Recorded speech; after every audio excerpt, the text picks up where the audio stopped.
Hello friends, स्वागत है आप लोगों का हमारे आज के इस वीडियो में। हम लोग देख रहे थे मगध साम्राज्य के बारे में, उसमें भी मौर्य वंश के बारे में हम लोग पढ़ रहे थे। मौर्य वंश के का जो संस्थापक थे वो कौन थे? तो चंद्रगुप्त मौर्य। चंद्रगुप्त मौर्य के बारे में हम लोग सारी चीजें पढ़ लिए थे। चंद्रगुप्त मौर्य के बारे में, इनका जीवन परिचय, किस तरह से इन्होंने मौर्य वंश की स्थापना की, चाणक्य की सहायता से किस तरह से इन्होंने शासन किया, इसके बारे में हम लोग देख चुके थे। इनकी मृत्यु हो गई थी कब? 298 ईस्वी पूर्व में। ईस्वी पूर्व में चंद्रगुप्त मौर्य की मृत्यु हो गई थी। किस विधि से? तो संलेखन विधि से। कहां पर में? तो कर्नाटक के श्रवणबेलगोला में। ठीक है, तो श्रवणबेलगोला में चंद्रगुप्त मौर्य की मृत्यु हो गई थी संलेखन विधि के द्वारा। इनके बाद चंद्रगुप्त मौर्य के बाद इनका पुत्र बिंदुसार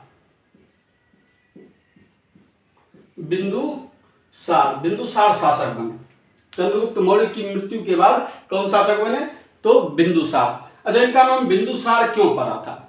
देखिए, चंद्रगुप्त मौर्य को चाणक्य जो थे रोज खाने के साथ थोड़ा थोड़ा जहर दिया करते थे। खाने के साथ चंद्रगुप्त मौर्य को थोड़ा थोड़ा जहर दिया करते थे चाणक्य। क्यों? क्योंकि कोई अगर इनको जहर के द्वारा मारना चाहे, जहर खिला करके मारना चाहे, तो जहर से इनकी मृत्यु ना हो, इसलिए चाणक्य इनको क्या करते थे? तो रोज जो है खाने के साथ थोड़ा थोड़ा जहर मिलाकर खाने में दिया करते थे। एक बार क्या हुआ कि चंद्रगुप्त मौर्य को जो खाना मिला हुआ था वो गलती से इनकी पत्नी ने खा लिया। अब खा लिया तो खाने में था जहर। उस समय इनकी पत्नी थी गर्भवती, बिंदुसार थे इनके गर्भ में। तो उन्होंने जहर वाला जो भोजन खाया, इसके कारण जब बिंदुसार का जन्म हुआ तो जन्म के साथ ही उस जहर के प्रभाव से इनके सिर पर में एक डॉट निकल गया, यानी बिंदु निकल गया। एक बिंदु बना हुआ था, इस तरह से एक बिंदु इस तरह से बना हुआ निकल गया, जिसके कारण इसका नाम क्या पड़ गया? तो बिंदुसार नाम पड़ गया। और इसी जहर के कारण क्या हुआ था कि इनकी मां की मृत्यु हो गई थी इनके जन्म के समय में ही। बिंदुसार के जन्म के समय में ही इनके मां की मृत्यु हो गई थी। तो ये था बिंदुसार के बारे में। अब आगे देखते हैं इनके कार्यकाल के बारे में। तो इनके समय में, बिंदुसार के समय में कुछ विशेष कोई घटनाएं नहीं हुई थी, कुछ विशेष नहीं हुआ था, तो इसलिए इनके बारे में कुछ विशेष नहीं है। लेकिन जो भी है हम इसको देख लेते हैं और इसको याद करने का कोशिश करेंगे। देखिए, बिंदुसार का एक और नाम है। बिंदुसार का एक नाम है अमित्रघात।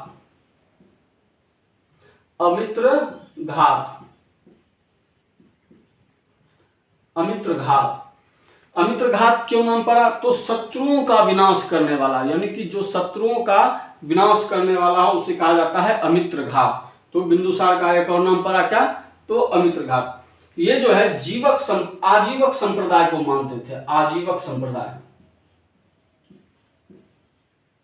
ये आजीवक संप्रदाय को मानते थे। और आजीवक संप्रदाय के संस्थापक कौन थे? तो आजीवक संप्रदाय के संस्थापक थे मोगलीपुत्र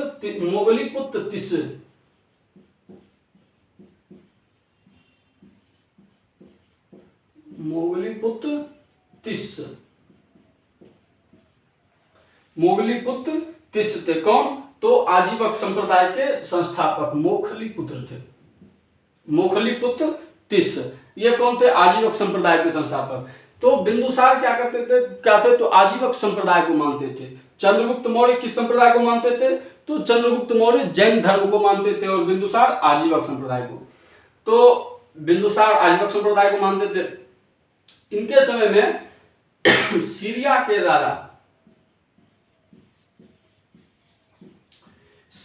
एक राजा थे जिनका नाम था एंटियोकस।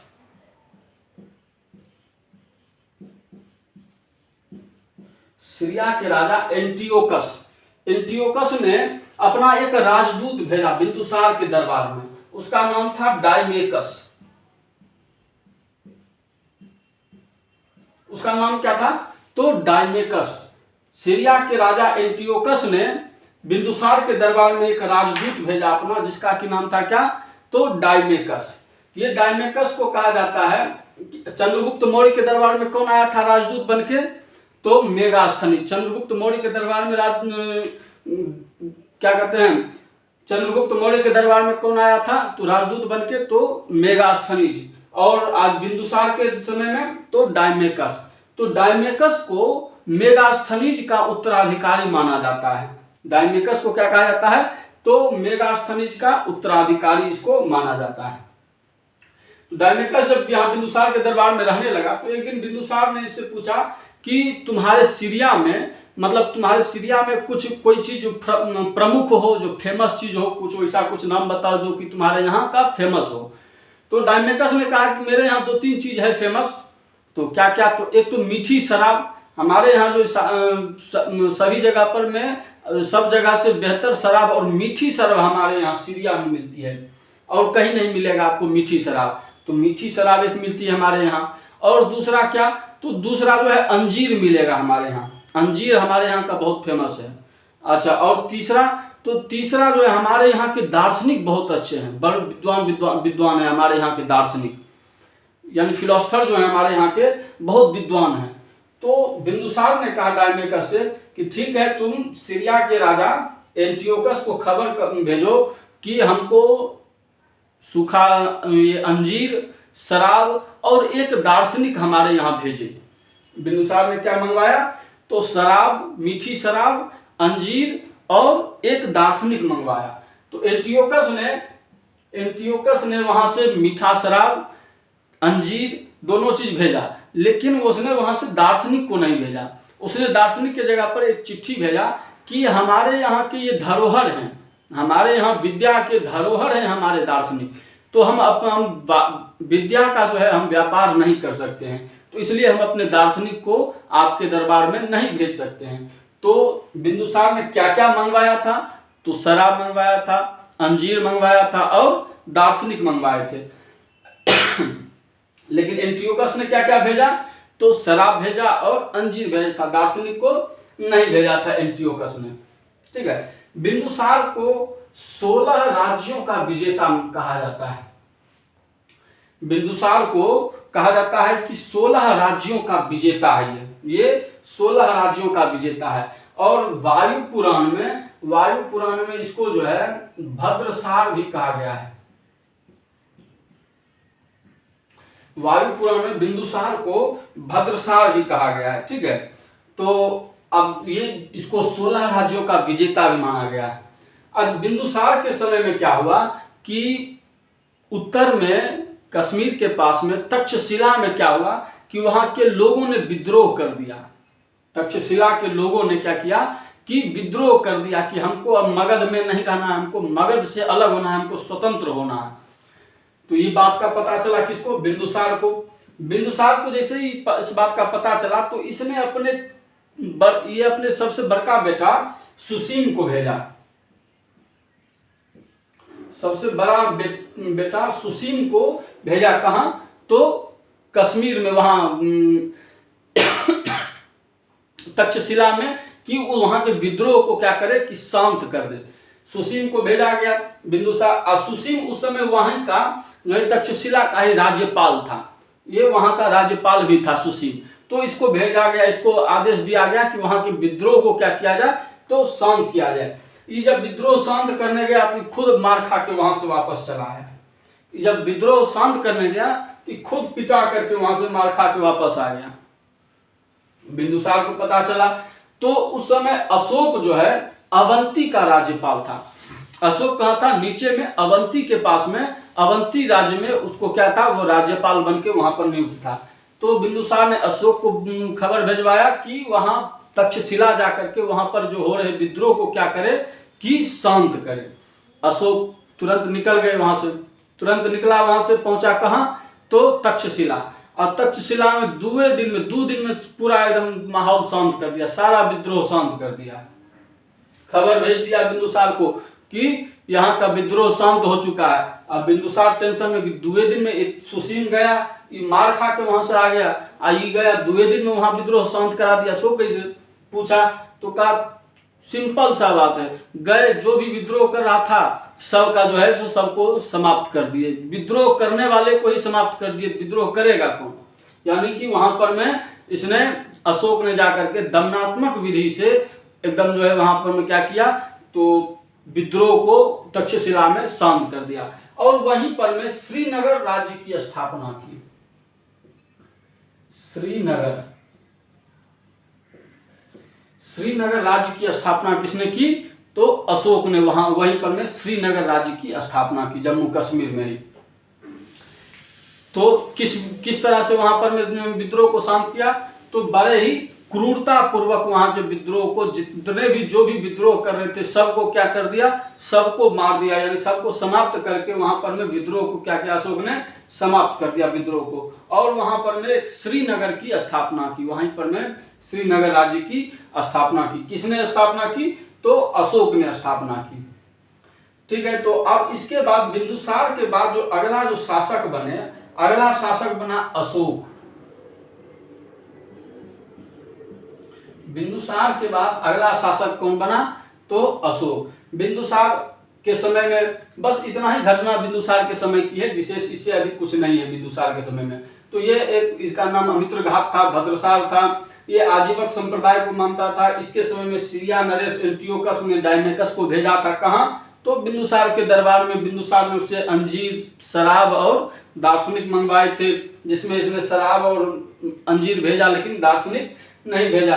बिंदुसार के समय में तक्षशिला में एक विद्रोह हुआ था, जिसको कि सुसीम को पहले भेज करके शांत करवाने का प्रयास किया गया, लेकिन नहीं हुआ। तब किसको भेजा गया? अशोक को। अशोक को भेजा तो उसने क्या किया? क्रूरता पूर्वक वहां के विद्रोह को शांत कर दिया, और वहां पर शांत करके एक श्रीनगर की स्थापना की। किसने कौन सा स्थापना किया? तो श्रीनगर राज्य की स्थापना की। अब जो है आ जाता है अशोक। अब बिंदुसार के बाद अशोक वहां के शासक बने।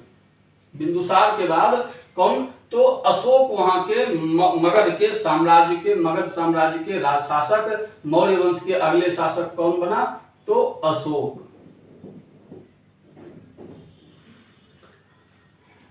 कहा जाता है कि अशोक ने अपने 99 भाइयों को मार करके, अपने 99 भाइयों की हत्या करके राजा बना था। अशोक अपने 99 भाइयों की हत्या करके क्या बना था? राजा बना था। और 99 भाइयों की हत्या करके यहाँ आगम कुआं में उसको फिर डाल दिया था, आगम कुआं में। तो ये इस बात की अभी तक कोई सत्यता की प्रमाणिकता कहीं नहीं मिला है कि किसी भी इतिहास में अभी तक, इतिहास के किताब में अभी तक इस बात का 100% प्रमाण नहीं दिया गया है कि अशोक ने अपने 99 भाइयों की हत्या की और उसके बाद राजा बना था। इस बात का 100% अभी तक कहीं भी प्रमाण नहीं मिला है। तो अब आ गए हैं अशोक। अशोक का जो जन्म हुआ था, अशोक का जन्म हुआ था 304 ईस्वी पूर्व में। अशोक का जन्म हुआ था 304 ईस्वी पूर्व में। अशोक का जन्म कब हुआ था? तो 304 ईस्वी पूर्व में अशोक का जन्म हुआ था। ये राज्याभिषेक, अशोक का जो राज्याभिषेक हुआ था, अशोक का राज्याभिषेक जो हुआ था वो हुआ था 269 ईस्वी पूर्व में। 269 ईस्वी पूर्व में अशोक का जो है राज्याभिषेक हुआ था। राज्याभिषेक के बाद क्या हुआ? राज्याभिषेक के बाद अशोक का शासन चलने लगा। अब शासन के बीच में इसने, अशोक ने कलिंग पर अपने राज्य के 8वें वर्ष, यानी राज्याभिषेक के 8वें वर्ष यानी 8 साल के बाद 8वें वर्ष में इसने क्या किया कि कलिंग पर में आक्रमण कर दिया। कहां आक्रमण कर दिया? कलिंग पर में।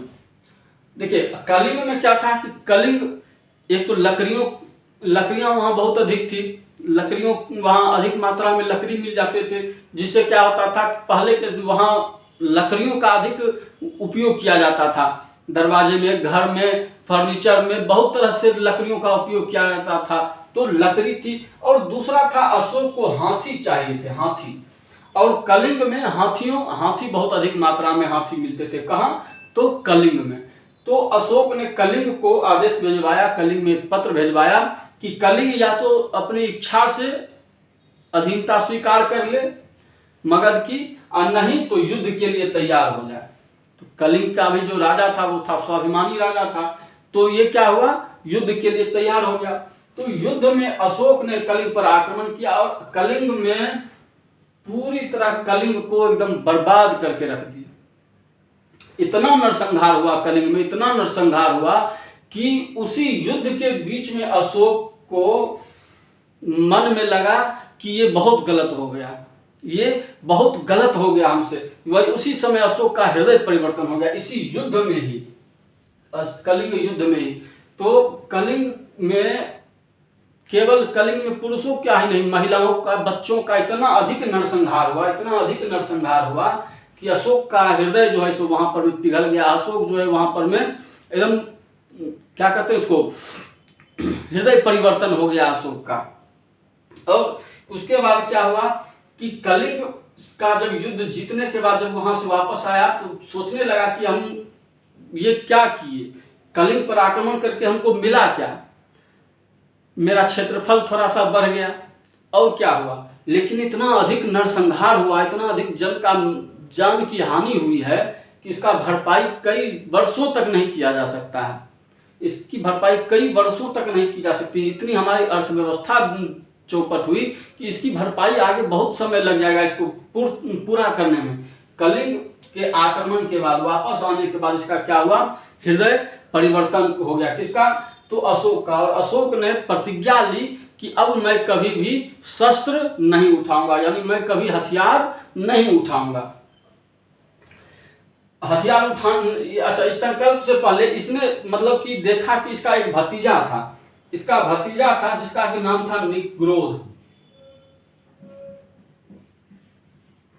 कलिंग युद्ध से जब आने के बाद अशोक जो है सो हमेशा व्याकुल रहता था, हमेशा इसलिए जो है सो शोक में रहता था कि ये क्या हो गया। तो उसी समय इसका एक भतीजा था निग्रोध।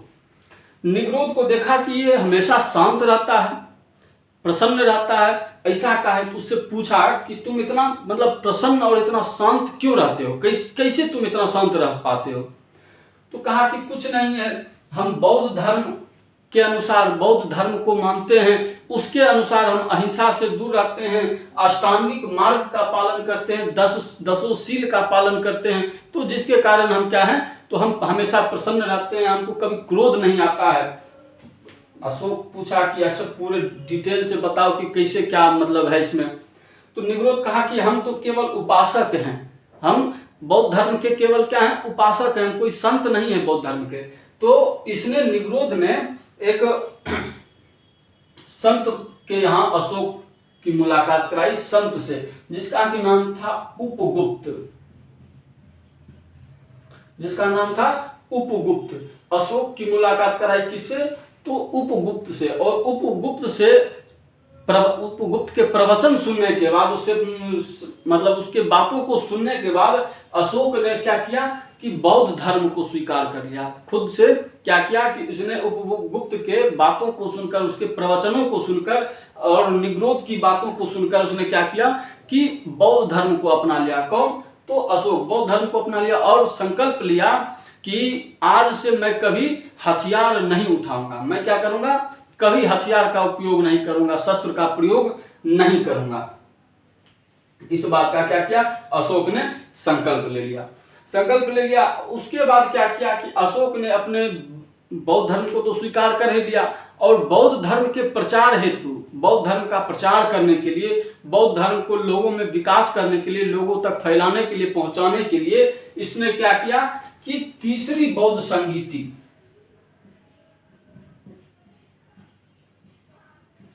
तीसरी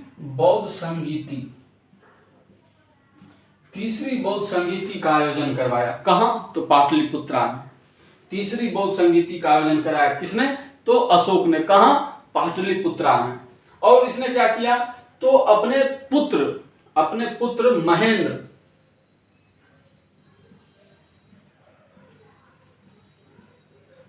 और अपनी पुत्री संघमित्रा, अपने पुत्र महेंद्र और अपनी पुत्री संघमित्रा को, बेटी संघमित्रा को कहां, श्रीलंका भेजा। श्रीलंका में क्या करने के लिए, तो बौद्ध धर्म का प्रचार करने के लिए, बौद्ध धर्म का प्रचार करने के लिए श्रीलंका भेजा। किसको, तो अपने बेटे को महेंद्र और बेटी संघमित्रा को श्रीलंका भेजा। तो वहां के राजा इसके बातों को सुनकर प्रभावित हुए और बौद्ध धर्म को स्वीकार कर लिए। बौद्ध धर्म का वहां का राजधर्म क्या हो गया, उसने बौद्ध धर्म को स्वीकार कर लिया। और अभी तक श्रीलंका में बौद्ध धर्म की प्रधानता है, बौद्ध धर्म की प्रमुखता है। अब आज भी लोग वहां पर में बौद्ध धर्म को अधिक मानते हैं। तो महेंद्र और संघमित्रा को भेजा कहां, बौद्ध धर्म के प्रचार के लिए श्रीलंका। अशोक ने कभी भी अपना राजधर्म बौद्ध धर्म को अपना राजधर्म नहीं घोषित किया, क्योंकि अशोक चाहता था सभी धर्मों को समान रूप से देखना चाहता था। वह सभी धर्मों को समान रूप से अशोक मानता था। उसका मानना था कि मेरा धर्म बौद्ध धर्म, मैं बौद्ध धर्म को मानता हूँ। इसका मतलब ये नहीं कि मेरी सारी प्रजा बौद्ध धर्म को ही माने। हर व्यक्ति की अपनी इच्छा होती है, हर व्यक्ति की अपनी इच्छा होती है, वह जिस धर्म को मानना चाहे उस धर्म को माने। लेकिन मेरा धर्म क्या होगा, तो मैं आज से बौद्ध धर्म को मानूंगा। इसने कभी भी अपनी प्रजा पर में ये दबाव नहीं डाला कि बौद्ध धर्म को मानना ही है। ठीक है, ये यहाँ तक कि इसने अपने मंत्रियों को भी यह सलाह दी कि अपने मंत्रियों को सलाह दी कि कभी भी किसी भी अन्य धर्म के लोगों को परेशान ना किया जाए, ब्राह्मणों को परेशान ना किया जाए। ठीक है, अशोक ने अन्य धर्म को भी समान रूप से देखा। जिस तरह से वह बौद्ध धर्म को मानता था, उसी तरह से लोगों के धर्म को भी उसने प्राथमिकता दी, उसके धर्मों को भी सम्मान दिया, उनके धर्मों को भी क्या किया, तो सम्मान पूर्वक आदर किया प्रत्येक धर्म का अशोक ने। इसके बाद क्या हुआ, तो अब इसके बाद अशोक का जो शासन चलता रहा, अशोक का शासनकाल बड़ा ही अशोक का शासनकाल जो है सो लंबा शासनकाल रहा। तो जब तक अशोक का शासन रहा, जब तक अशोक गद्दी पर बैठा रहा, तब तक आसपास के किसी राज्य में की हिम्मत नहीं हुई कि वह इस मगध पर में जो है हमला करे, मगध पर में आक्रमण करे, या मगध के भीतर ही, पूरे मगध में ही कभी भी ऐसा नहीं हुआ कि विद्रोह की भावना जगी हो, किसी व्यक्ति के बीच या किसी समुदाय के बीच विद्रोह की भावना जगी हो, और ना ही किसी आसपास के किसी राज्य ने इस पर में क्या किया होगा, आक्रमण किया होगा। वैसे तो लगभग पूरा जो है सो लगभग चंद्रगुप्त मौर्य के समय में ही इसने अखंड भारत की कल्पना कर ली थी। अखंड भारत, पूरे भारत को क्या किया था, जोड़ लिया था। कलिंग को भी इसने, अशोक ने क्या किया, तो कलिंग को भी निर्दयता पूर्वक संहार करके क्या किया, अपने में मिला ही लिया था। तो इसके बाद क्या हुआ कि किसी भी राज्य की ये इच्छा नहीं कि हम यहाँ से स्वतंत्र हो जाएं मगध से, या हम मगध पर में अटैक करें, या किसी आंतरिक विद्रोह का, किसी तरह का कोई विद्रोह जब तक अशोक का शासनकाल रहा तब तक कोई विद्रोह नहीं हुआ। क्योंकि सब जानता था कश्मीर में हुए नरसंहार को और कलिंग में हुए नरसंहार को, सब जानता था किस तरह से अशोक ने कश्मीर में विद्रोह को शांत किया था और किस तरह से कलिंग को उसने जीता था। तो सब जानते थे अशोक के बारे में कि वह कितना जो है सो कैसा शासक है, किस तरह से वह विद्रोह को शांत कर सकता है। तो इसीलिए कोई विद्रोह अशोक के शासनकाल में नहीं हुआ। सब जानते थे कि अशोक ने शस्त्र को रखा है, शस्त्र को छोड़ा है, लेकिन चलाना नहीं भूला है। कभी भी अगर चलाना शुरू कर दिया तो फिर नरसंहार शुरू हो जाएगा। तो इसलिए जब तक अशोक का शासन रहा तब तक कोई भी विद्रोह मगध में नहीं हो सका। तो आज के लिए अब इसको इतना ही रहने देते हैं। फिर आगे अब अशोक के बारे में विशेष, इनके अभिलेखों के बारे में, कौन से अभिलेख कहाँ हैं, इन सभी के बारे में हम लोग अगले वीडियो में चर्चा करेंगे। ठीक है, उम्मीद करते हैं आज का ये वीडियो आप लोगों को पसंद आया होगा। पसंद आया हो तो लाइक करें, शेयर करें, सब्सक्राइब करें और कमेंट्स में ज़रूर बताएं कि कैसा लगा हमारा ये वीडियो। धन्यवाद।